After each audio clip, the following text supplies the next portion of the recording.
মর্মান্তিক পথ দুর্ঘটনায় মৃত্যু হল ট্রাক চালকের। কালিয়াচক থানার অন্তর্গত জালালপুর এলাকায় 12 নম্বর জাতীয় সড়কে এই দুর্ঘটনাটি ঘটেছে। কালিয়াচক থেকে মালদার দিকে যাওয়ার পথে 12 নম্বর জাতীয় সড়কের জালালপুর এলাকায় ঘটেছে ভয়াবহ সড়ক দুর্ঘটনা। প্রাথমিক সূত্রে জানা যায়, পণ্য বোঝায় একটি 10 টাকার লরি দ্রুত গতিতে এসে সামনে থাকা একটি ডাম্পারের পেছনে সজোরে ধাক্কা মারে। ধাক্কার তীব্রতায় ঘটনাস্থলে নিহত হন লরি চালক। শনিবার রাতে দুর্ঘটনায় গোটা এলাকা জুড়ে নেমে এসেছে শোকের আবহ। জানা গিয়েছে, দুই গাড়ির চালকের বাড়ি বিহার অঞ্চলে। ঘটনাস্থলে ছুটে আসে কালিয়াচক থানার পুলিশ। মৃতদেহ উদ্ধার করে মালদা মেডিকেল কলেজ ও হাসপাতালে ময়নাতদন্তের জন্য পাঠানো হয়। পুরো ঘটনার তদন্ত শুরু করেছে কালিয়াচক থানার পুলিশ। সকল চালকদের জন্য বার্তা: রাস্তায় সতর্কতা অত্যন্ত গুরুত্বপূর্ণ। ট্রাফিক আইন মেনে চলুন, সুস্থ থাকুন, আপনার পরিবার সুস্থ থাকবে।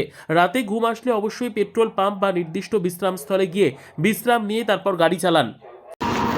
কালিয়াচকের দিক থেকে মালদাগামী একটা ডাম্পার ছিল, পেছন থেকে আর একটা মালবাহী লোহার পাইপ বোঝাই ছিল।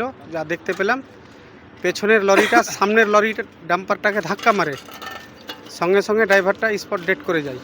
তারপরে ট্রেন আসলো, আসার পরে টেনে বের করা হলো ড্রাইভারটাকে, যে ডেথ হয়েছিল। তারপরে পেছন থেকে আর একটা গাড়ি যেটা আসছিল, ওই গাড়িটাতে দোষ ওই গাড়িটারই, যা বুঝতে পারলাম আমরা দেখে। আমরা জনসাধারণের স্বার্থে ড্রাইভারকে প্রতিজন বলতে চাইছি যে সবাই যেন গাড়ি ভালোভাবে চালায় এবং সতর্ক থাকে, এইটুকুই। আপনার নাম? আমার নাম আশরাফুল।